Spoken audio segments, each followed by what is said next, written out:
Well, good afternoon, everybody, and welcome to AlphaBiolabs' latest webinar entitled The Latest Developments in Alcohol Testing. It's great to have so many of you join us this lunchtime.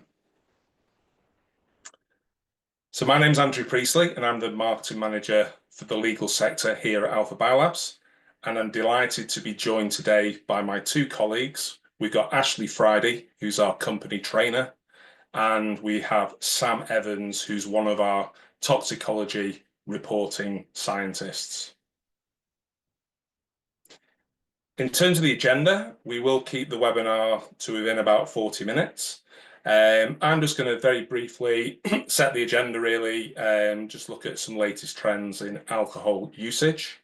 I will then hand over to Ashley and Sam, where you will learn how different sample types are collected, tested, and comprehensively reported on. We will then finish with our usual Q&A session.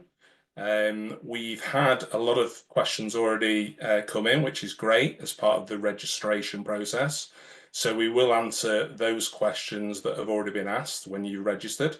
But please feel free to also use either the Zoom chat facility or the Q&A facility to ask any other additional questions that you think of during the webinar.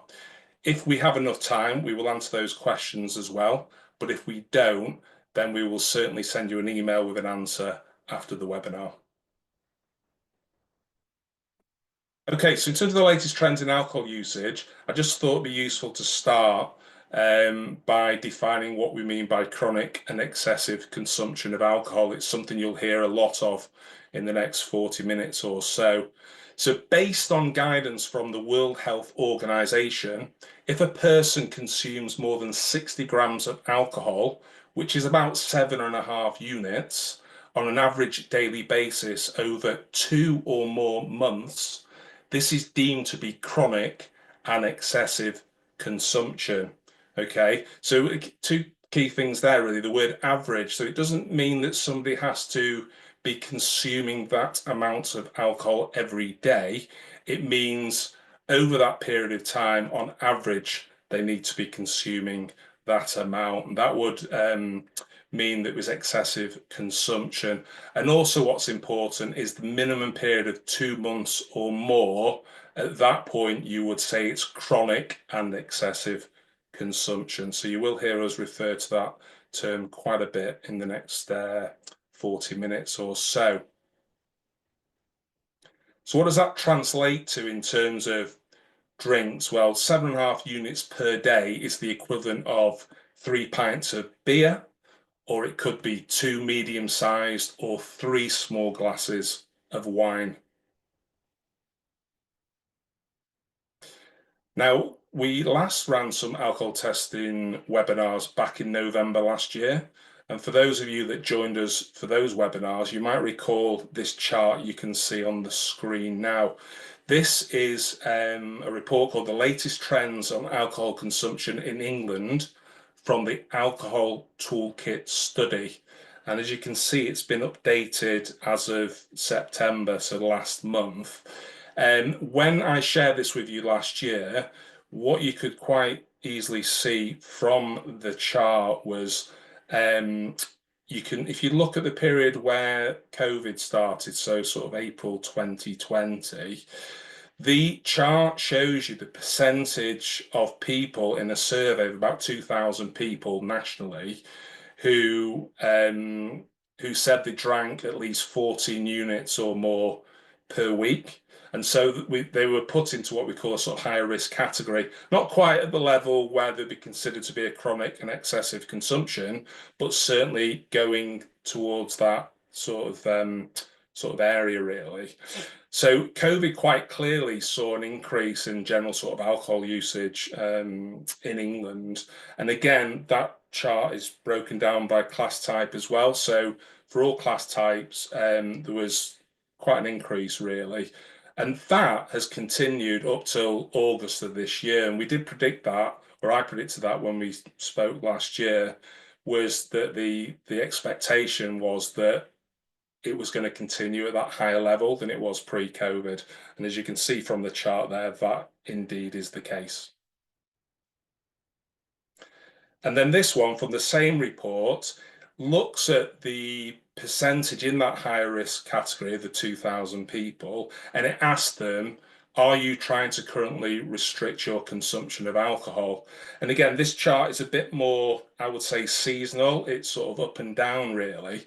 But certainly, I think one key message you can see there, certainly if we look at towards the end of the chart, so since sort of April 2024, up to August, so in the summer that's just passed, all class types, a lower percentage have been trying to restrict the consumption. So despite various issues, obviously with the economy, cost of living, etc., not many people are really prioritizing trying to cut back on their sort of alcohol intake, which is a concern for everybody really.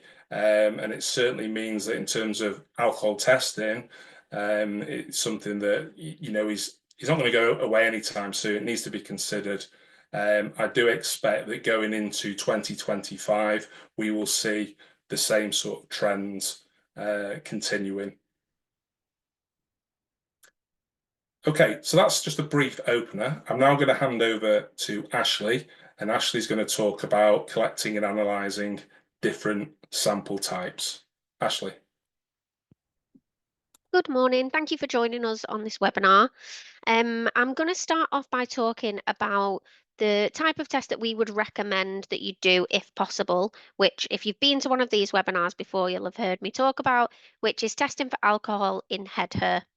So we'll start with this, talk about what options we've got, and then we'll move on to other sample types if head hair isn't available. So once alcohol's been ingested, it's absorbed into the bloodstream, and each hair follicle on your head has its own blood supply. So as your hair grows, the two biomarkers that we're looking for are incorporated into the hair sample. So the two markers we'd be looking to test for in head hair ideally would be ETG and ETPA, and they're going to complement each other really well when they're tested together, which we'll come on to. This process from ingestion of alcohol to it being available within the hair sample takes approximately 7 to 10 days. And that's why sometimes on reports you'll see that we took the sample on a specific date, but the report covered starts approximately 2 weeks before that sample was taken, and that's to allow for that growth period. Those two biomarkers then remain on the hair as it grows, and that's why we can look back further into the head hair sample to give a longer time frame, up to 6 months, because those markers will stay there as the head hair sample grows. So head hair grows roughly at a centimetre per month. And this means that we can apply a monthly time frame to each centimetre of hair that we're able to collect. So for those of you that have listened to our webinars before, you'll know we'll say if your client has 3 centimetres of head hair, we can provide a 3-month time frame. Exactly the same with alcohol testing in head hair. We're going to have to collect the sample from as close to the scalp as possible, because as I've just said, it takes time for that sample with the biomarkers to grow through the scalp. And the most recent growth period is what we're looking at, which would be closest to the scalp. And that's where we'll take it from when we come out to see your client. Each sample that we take will be approximately 200 strands of head hair. So it isn't an individual strand of hair, it does need to be roughly 200 strands per sample. And we're going to be looking to take 2 samples from the client. So we have to be really clear about this before we take the sample so that they're aware of the sample requirements. We also need to be sure that they have a sufficient sample, so both in length and in quantity as well. Previously, in other webinars that we've done, we've mentioned this availability of what we can test for with ETG and ETPA, and we can offer 2 analysis periods. So we can offer a 3-month overview or a 6-month overview for both of those markers. With the 6-month overview, the ETG could be broken down further to provide 2 3-month overviews. So you would get an individual result for each 3-month period just for the ETG marker. Your ETPA marker would cover the 6 months as a whole, so one result for that entire time frame. The levels detected would be determining chronic and excessive alcohol use, which is what Andrew provided the definition for earlier on. And in the case of ETG, we can test for abstinence with an overview for again between 3 and 6 months, but your client must have sufficient head hair for this. So we're looking at a minimum of 3 centimeters of head hair.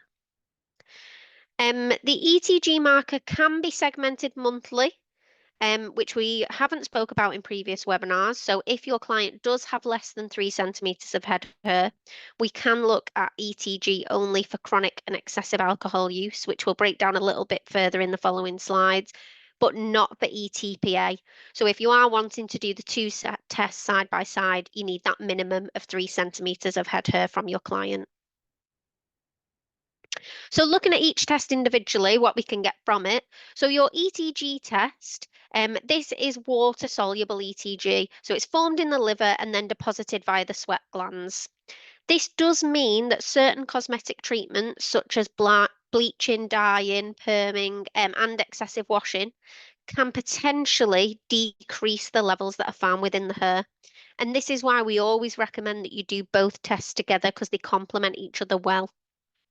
At the time of the sample collection appointment, we will ask questions about cosmetic treatments, heat hair treatments, things like that, so that we can take this into consideration when writing the report. But it is something to be aware of if your client does regularly bleach or dye the hair, it can potentially decrease the level detected in the sample provided. For ETPA, this isn't water soluble, this is fat soluble. So this is deposited to the hair via the sebaceous glands rather than the sweat glands. And this means that certain styling products that do contain alcohol can potentially increase the levels of ETPA found. So you can see how the two tests can complement each other when they can be affected by different variables in the sample. And it's for this reason that the Society of Hair Testing don't recommend testing for abstinence for ETPA. And that's why it's not something that we would offer in the hair sample. They also don't recommend that you segment the hair monthly, because the marker can easily move along the hair sample due to being fat soluble. They recommend you do an overview only, just so that the time frame is more accurate. So they're the two options with your ETG or ETPA. And as I said before, the ideal situation would be that your client had more than 3 centimeters of head hair and you could do both tests together. However, we do completely understand that sometimes this just isn't possible. And therefore, we do have some alternative options for you. So your ETG alcohol testing can now be done on samples that are less than 3 centimeters in length. However, depending on the length of the sample, depends on what we are able to comment on in the report. So if you have a client who has more than 2 centimeters of head hair but less than 3, we can look to report on chronic and excessive use. If your client has less than 2 centimeters of head hair but more than 1, we can comment on excessive use but not chronic. And if they have less than 1 centimeter of head hair, we'd be looking at some alternative options because we wouldn't be able to test for less than 1 centimeter. It is a little bit confusing with this as to what is available based on your client's head hair sample. So if you are ever in doubt about what the report would say, get in touch with us. We can offer guidance on this, options as to what we could or couldn't comment on, and we may suggest an alternative sample would be more beneficial depending on what you're looking to ascertain from the results of testing. So we've covered alcohol testing in head hair, but what happens if they don't have any available head hair or it's less than 1 centimeter? We can look to test for chronic and excessive use in body hair. This would cover potentially up to 12 months and it would be as an overview, so we're not segmenting body hair. We can test chest hair, leg hair, forearm hair, back hair, depending on what your client has available. We can also look to test beard hair. However, beard hair does have a growth rate applied to it, although it is different to head hair. It's not a centimetre per month. It is slightly less. But we could collect a sample of beard hair, measure it at the laboratory, and then provide a time frame for you if you did want to go with that option. All other body hair is based on the weight of the sample, not the length of it, and would cover up to 12 months as an overview. So it'd be the weight of the sample. You wouldn't need to grow your chest or leg hair or anything like that in order for us to be able to take the sample. As there are limitations to this test because we can't do ETG and ETPA, we would also recommend that you do some blood testing alongside of it. It's all about building up that picture of someone's use, and the more information that you can get, the better that picture will be. So we would always recommend doing blood testing alongside where possible. And if you don't have any of the above, we can take a sample of pubic hair if it's a witnessed collection, but this would be to test for abstinence, not chronic and excessive consumption. Other options aside from body hair would be nail clippings. So again, it's ETG only, so we are going to recommend that you do the blood testing alongside it where possible. And for a fingernail sample, we could look back up to 6 months, again, as an overview for chronic and excessive use or for abstinence with nail testing. And for toenail clippings, it would be up to 12 months as an overview, again, for either chronic and excessive use or for abstinence. This is a useful option if you don't have head hair or body hair, but we've tried to put this webinar in order of what we would recommend that you do. So head hair would be your recommendation because you can do ETPA and ETG together. But in situations where that's not available, we can always look to take a nail sample instead. So I mentioned that you should do this type of testing alongside the blood alcohol testing, and there's four types of these that we can offer. Again, in order of recommendation, we would always recommend that you do a PET test where possible. It's by far and away the most accurate of the blood tests because it's a direct marker of alcohol. And what that means is that it will only be detected in the sample when alcohol has been consumed. It's not present for any other reason. We can also break this test down a lot more, so we can comment on whether the reading would be due to abstinence or low to moderate drinking, or chronic and excessive. So we can offer more guidance on what this means in the results rather than a chronic and excessive or a negative. Um, we can look at patterns and trends in the drinking. So we could do repeat PET testing every month so that we can build up that picture. And then after 6 months, we can do a full report on it for you to compare the different results. If that's what you were looking to find out from your client's use, that's always an option. And it's also the only blood test out of these four that can be undertaken when a client is pregnant or for 8 weeks after they've given birth. Because it's a direct marker of alcohol, it's not affected by pregnancy. So that's PET, and that would be the one that we would recommend that you would go with if possible. However, there are other options available. We can do a CDT test. CDT marker would be elevated when someone had excessively consumed alcohol over a short period of time. And what it won't do is monitor single binge drinking episodes or show abstinence testing like PEP would do. But it is a good indication when done alongside other testing. But you do need to bear in mind that it can be influenced by other factors as well. Liver function testing is another option. So again, we would recommend that you do this alongside other testing, and this is to look for damage of the liver. Again, can be influenced by other factors, certain medications and things like that, but it's a good indication of excessive alcohol use. So it's another option for your blood testing. And then the last one is an MCV test. So this is looking at enlarged blood cells within the sample.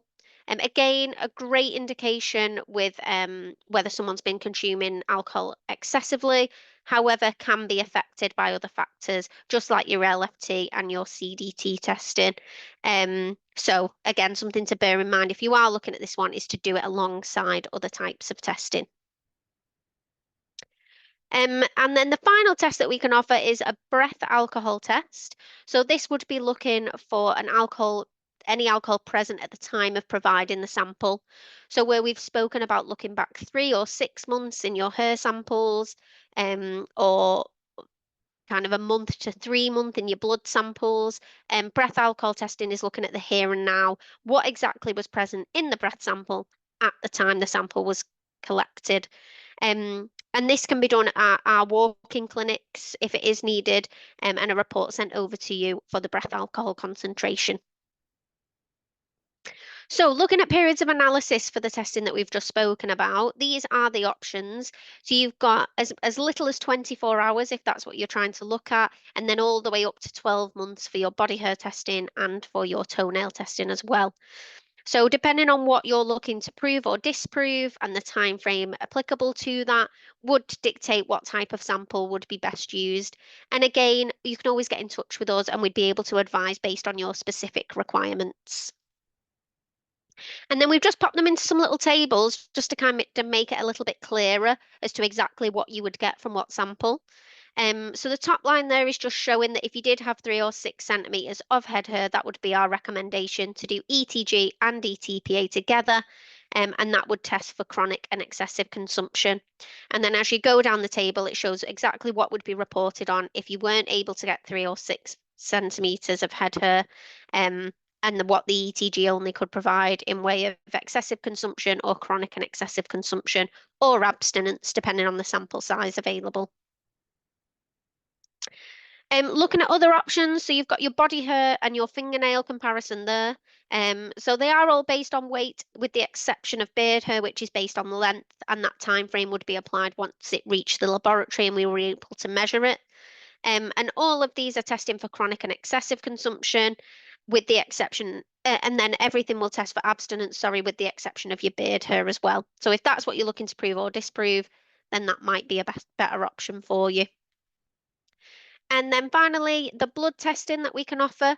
So there are the 4 types of blood testing. As you can see from the top, PEth would be our recommendation if you were going to do blood testing because it is that direct marker and it can test for abstinence, social drinking, excessive consumption, and chronic and excessive consumption.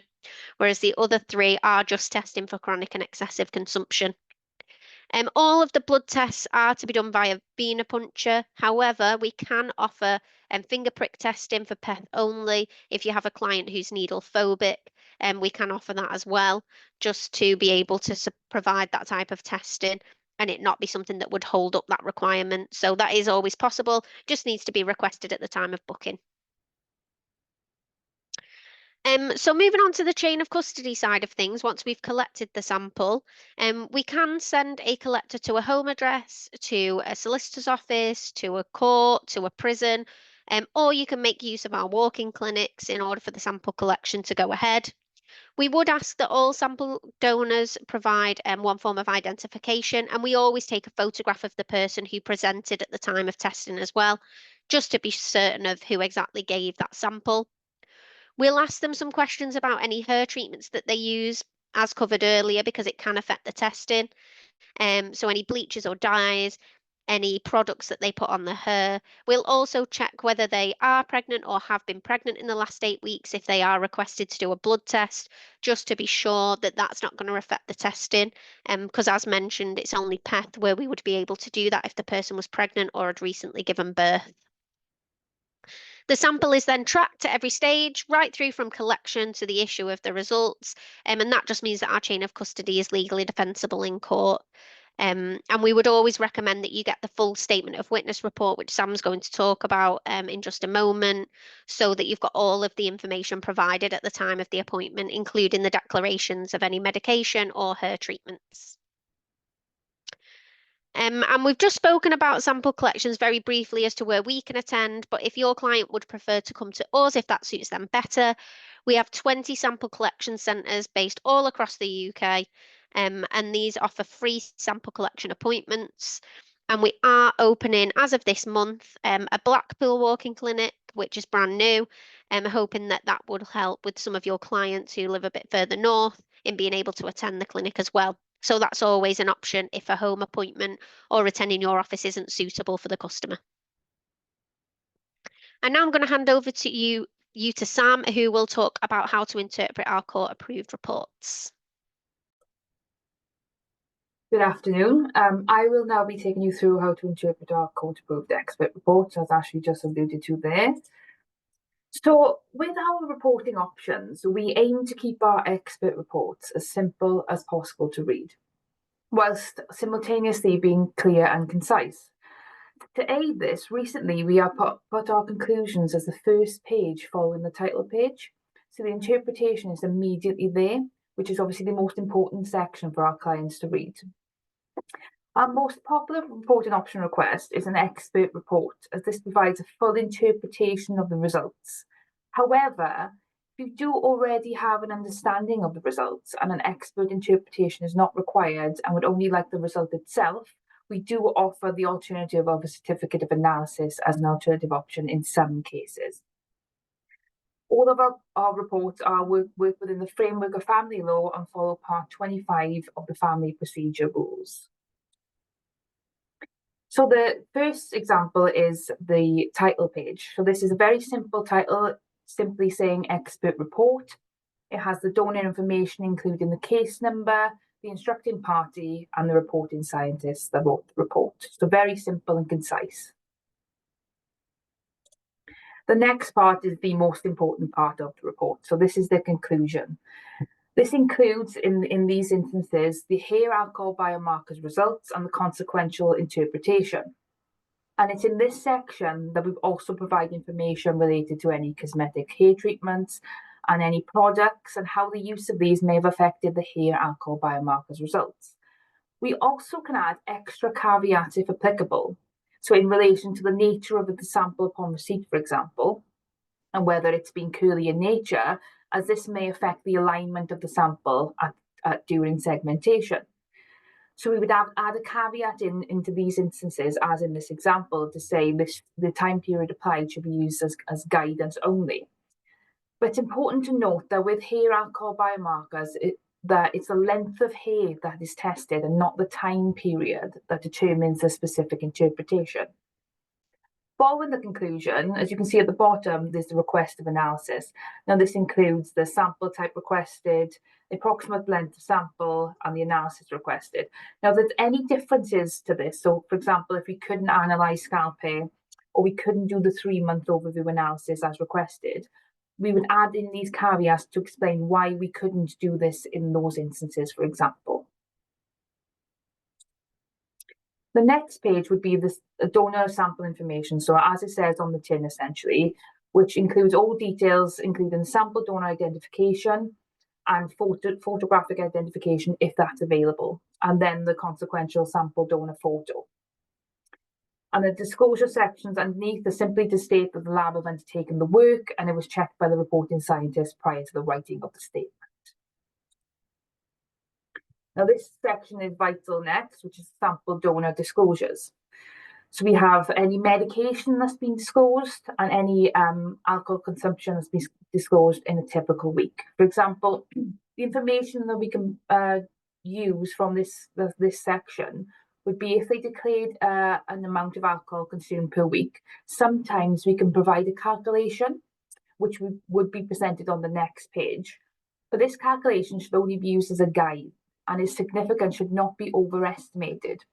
And it simply could be useful in supporting the positive results, for example, and supporting whether the declaration may or may not be consistent with the results. However, we would need the volume and the ABV percentage of the alcohol consumed, as well as the numerical amount in a typical week to approach this calculation on the next page. The next section in particular is important, is the hair treatments and products. As Ashley has alluded to previously, these are vital as these can actually contribute to the ETG and ETPA results we see present. So dye and products are extremely important to declare with hair alcohol biomarkers testing.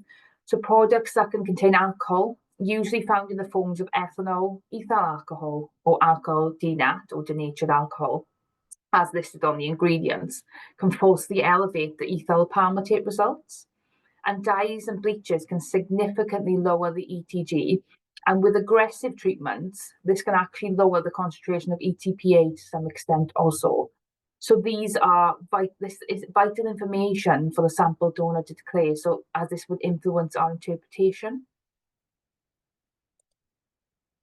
Next is where the results are presented. And we've made a slight change in this section in terms of we used to have the ETG and ETPA in separate tables, but now we've combined them into one table to make it more visually pleasing in terms of rather than them having two separate tables, and the results are actually easier to read. And also, as we test for abstinence now as well, we would also have a separate abstinence section, if this is actually requested, with the cutoff of 5 picograms per milligram. And again, anything that affects the alignment of the sample, anything that could affect the approximate time period that's been presented would be included in this section also. And next we have the qualifications and experience of the reporting scientist, and then the following declarations, including those applicable to Part 25 of the Family of Procedure Rules, and this is included in every one of our expert reports. And finally, we have the technical information.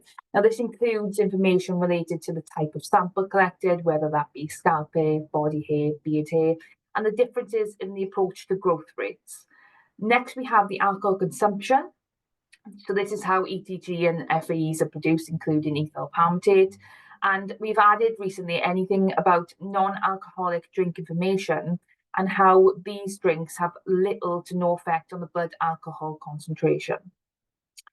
Following on from this, we have alcohol biomarkers. So now we've recently split up the ETG and ETPA headings, so they have their own headings rather than having one long paragraph. So it's easier to read for our clients. And all information related to abstinence has been added in addition to chronic excessive alcohol consumption. Following on from this, we have cut-off information, including chronic excessive consumption, but now we've added extra information related to abstinence in these sections too. And following on from this, we have the cosmetic hair treatments. And obviously, as we've alluded to earlier, this is of great importance. And we do have a section in our technical information that describes exactly how treatments and products can lower the ETG and potentially elevate the ETPA results, including the thermal hair straightening. And then finally, we have the blood alcohol biomarker information. We've finalize this in order of benefit in terms of accuracy / sensitivity and specificity. So PEth is first, followed by CDT, LFT, and MCV. And now I will pass you back to Andrew, who will be proceeding with the question and answers. That's great. Thanks very much, Sam and Ashley, as well, for your presentations there. Okay, right, so Q&A. As I mentioned at the start of the webinar, we did have quite a lot of questions come in when you were registering for the webinar. So we're gonna answer a few of those. But if you do think of any other questions in the next 10 minutes or so, then please send those through to us as well. You can use the webinar chat facility or the Q&A facility. We might not have time to answer them all now, but we will get answers to you by email. What we will also do tomorrow is you also receive an email from us with a copy of all the slides from today in a recording of the webinar. So you will have that for future reference as well. Appreciate some of the tables. There was a lot of useful information on there, but probably a bit too much to digest when Ashley was talking you through it. So you will receive a recording with the slides on there tomorrow. Right, okay. So first question is for yourself, Sam. And the question is, I would like to understand what hair strand testing for alcohol adds to PEth blood testing. For example, can it be segmented by month, and can it show how many units per day or a week that a person is likely to be drinking? So an overview testing of hair alcohol biomarkers paired with regular testing, PEth testing, for example, may indicate any potential changes in the pattern of alcohol consumption within the approximate time period covered by both sets of testing. For example, if you want to take a 3-month analysis for ETG and ETPA, you pair this with PEth testing, which covers the approximate time period, approximate month prior to sample collection, This may indicate any recent changes in alcohol consumption. And more frequent PEth testing following this could be useful in identifying any changes following these tests as well. And obviously this could be helpful depending on the specific request of alcohol consumption pattern identifying from the client. Now, if a specific month-by-month review of alcohol consumption is the request, I would recommend regular monthly PEth testing rather than monthly segmented ETG analysis. This is because PEth is the most accurate blood test to determine alcohol abuse, and it's a direct marker of alcohol consumption. And importantly, it's not susceptible to external factors such as hair cosmetic treatments and incorporations of ETG in hair, for example, much the same with ethyl palmitate. So in those instances, I would recommend the regular monthly testing if that is the specific request.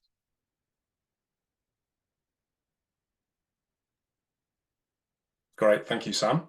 Next question is for yourself, Ashley. The question is, if my client wants to add information about their medication or drug use after the appointment, can they do this? Yes, they can. So we would always ask questions about any previous drug use during the testing time frame, or alcohol consumption during the testing time frame, or medication. They would then get to read through their declaration at the end before they sign to agree that that's the correct information. However, sometimes people will contact us afterwards and state that they forgot to disclose certain things.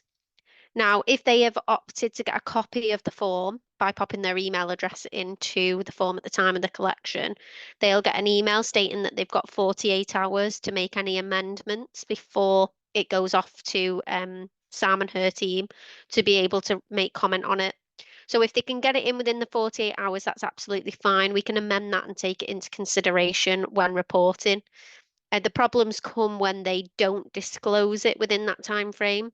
Sometimes we've already written the report, um, and it's too late in the process to then amend that, in which case we can still take it into consideration and offer further comment, but it would be an official query that would need to be raised, as it would take more time in the laboratory, and there are certain charges associated with it depending on um, the, the the change that they want to make. If it's something that we would need to kind of comment on quite a lot and it'll take quite a bit of time up, then it would be a chargeable query. So in answer to the question, yes, of course, they can change the declaration at any time, but depending on when they do it, depends on whether it's in the report or it's classed as an official query. Thanks very much, Ashley. Okay, next question for yourself again, Sam. Are there any specific medications that could lead to a false positive or a false negative result? So there are medications out there that can contain alcohol, such as NyQuil, any Vicks products, and some other cold medications. But when we look at the hair alcohol biomarkers, they are direct markers of alcohol consumption. And ETG itself is a very minor metabolite of ethanol. So while some medications may contain alcohol as an excipient, for example, so usually at very low concentrations, these medications used according to the guidelines are unlikely to cause significant elevations in the hair alcohol biomarker results, particularly when testing for chronic and excessive alcohol consumption.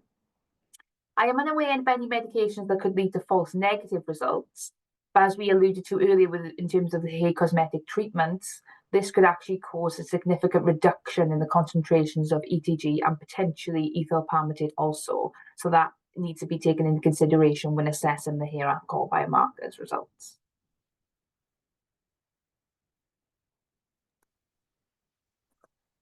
Thank you, Sam, for that answer. Okay, interesting question, the next one. We've not actually covered this type of testing in this webinar. It's with regard to SCRAM, but somebody's asked about SCRAM testing and what are the mechanics of fitting and obtaining results. So this is all to do with the ankle bracelet that can be used for ongoing alcohol monitoring. So I'm going to let Ashley answer that one. Yeah, so Scrum is a great way to monitor alcohol consumption. Um, Time frame wise, it's a lot more specific than what we've spoke about today. So as we were saying, that you can get sort of a 3 and 6 month overview. A Scrum bracelet will take a reading every 30 minutes of what the donor's consumed. So it's much more specific. However, it is also something that your client really needs to be willing to take part in because of kind of what it includes with wearing the bracelet consistently. So yeah, there are quite a few things to consider before instructing a Scrum bracelet, but if you do have a client that's willing, then it's a great method for monitoring alcohol consumption. It's designed really for people who are attempting to reduce or to abstain from use. Um, but we are actually doing another webinar later on this year in relation to the SCRAM testing specifically. So if you did have interest in that, of course, we'll answer your question in the follow-up to this webinar, but I would recommend that you join that one and have a listen to exactly how it works and what it includes. Thanks, Ashley. And a last question for Sam. Sam, somebody's asking, how long does alcohol stay in the system for? So alcohol can be detected generally in the hair for up to 6 months following consumption. But the exact length of time depends on several factors, including individual variability. So you've got your sex, age, and metabolism, the hair growth rate, the hair length tested, the condition of the hair, the amount of alcohol consumed in the first place, i.e., if they were a chronic consumer of alcohol, could take a bit longer, so up to the 6 months. And regular hygiene practices and any cosmetic treatments that have been applied. ETG, for example, can be washed out during normal hygiene practices. So the longer length of hair, ETG is more likely to be affected.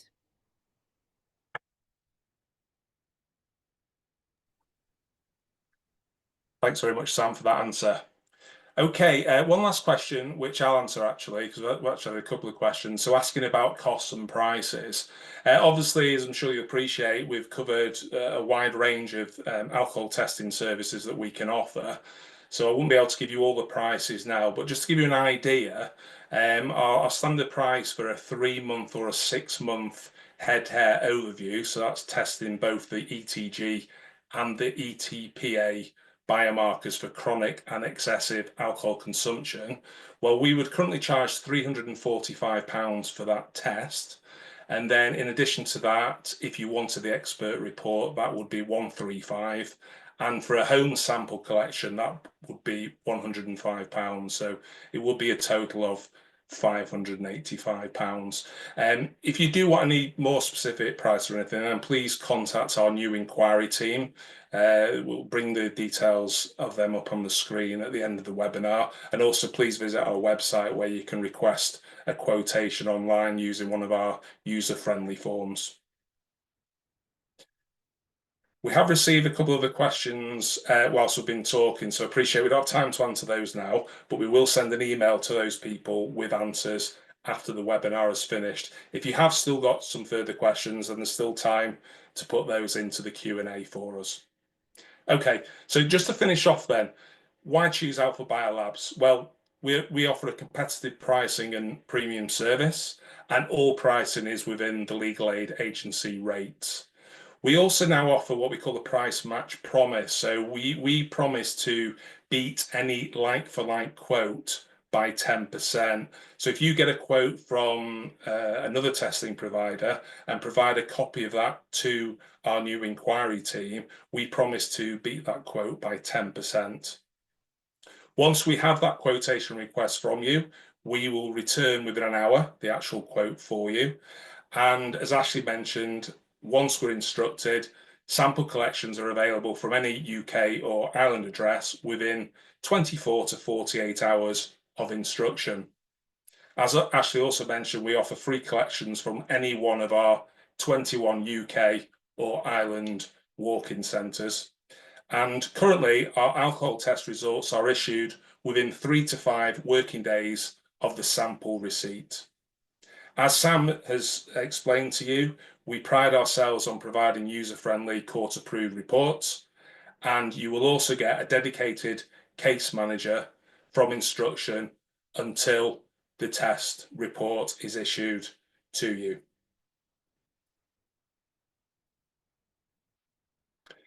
Now, we do highly recommend, as Ashley and Sam have both said, that both head hair and blood samples are analysed as part of the same case, as this will assist with the interpretation of results. So what we will also do is if you select an ETG and ETPA head hair test and at least one blood sample test together with an expert report, we will provide what we call a comprehensive alcohol analysis package, and that will include a discount from our standard prices too. We're also running until the end of this month a special promotional offer. So when you request an alcohol testing quote from us, please reference the code ALC15, ALC15, and a 15% discount will be applied to our standard price alcohol testing fee. It's not, the collection reporting fees are not discounted, it's just the testing fee. As I say, just all you need to do is reference the code ALC15 and we will take that discount into account when we provide you with your quote. And please do feel free to share this offer with your colleagues. As Ashley mentioned when she answered the question on Scram, both Ashley and myself will be running another webinar in November, and it will focus on Scram. The title of the webinar is "Why Should Scram Continuous Alcohol Monitoring Be Considered Alongside Alcohol Testing?" As you have registered and attended this webinar, you will, in the next few weeks, receive an invitation to attend that webinar as well. So please do sign up for that, and we'll tell you in more detail about the Scram option that is available to you as well. So all that remains for me to say is thank you very much, firstly, to Ashley and Sam for great presentations. Thank you for giving up all of your lunch hours to attend this webinar today. Hopefully you found it of interest. Before you log off, there will be a very short survey which will appear on the screen. If I could kindly ask you just to take a moment to answer the handful of questions on there. Your feedback is really invaluable to us for the planning of future AlphaBiolabs webinars. So all that's left for me to say is please do get in touch. We are the experts in drug, alcohol and DNA testing. Our main methods of contact are on the screen there for you. You can ring our new inquiry team on the number there, both for UK and Ireland. We've also got a website where you can request a quotation online, or you can just email us at testing@alphabiolabs.com and we'll be happy to assist you with any inquiry that you do have. So thanks very much once again for your time today. We hope you've enjoyed the latest webinar and we look forward to seeing you again very soon. Thank you and enjoy the rest of your day. Goodbye.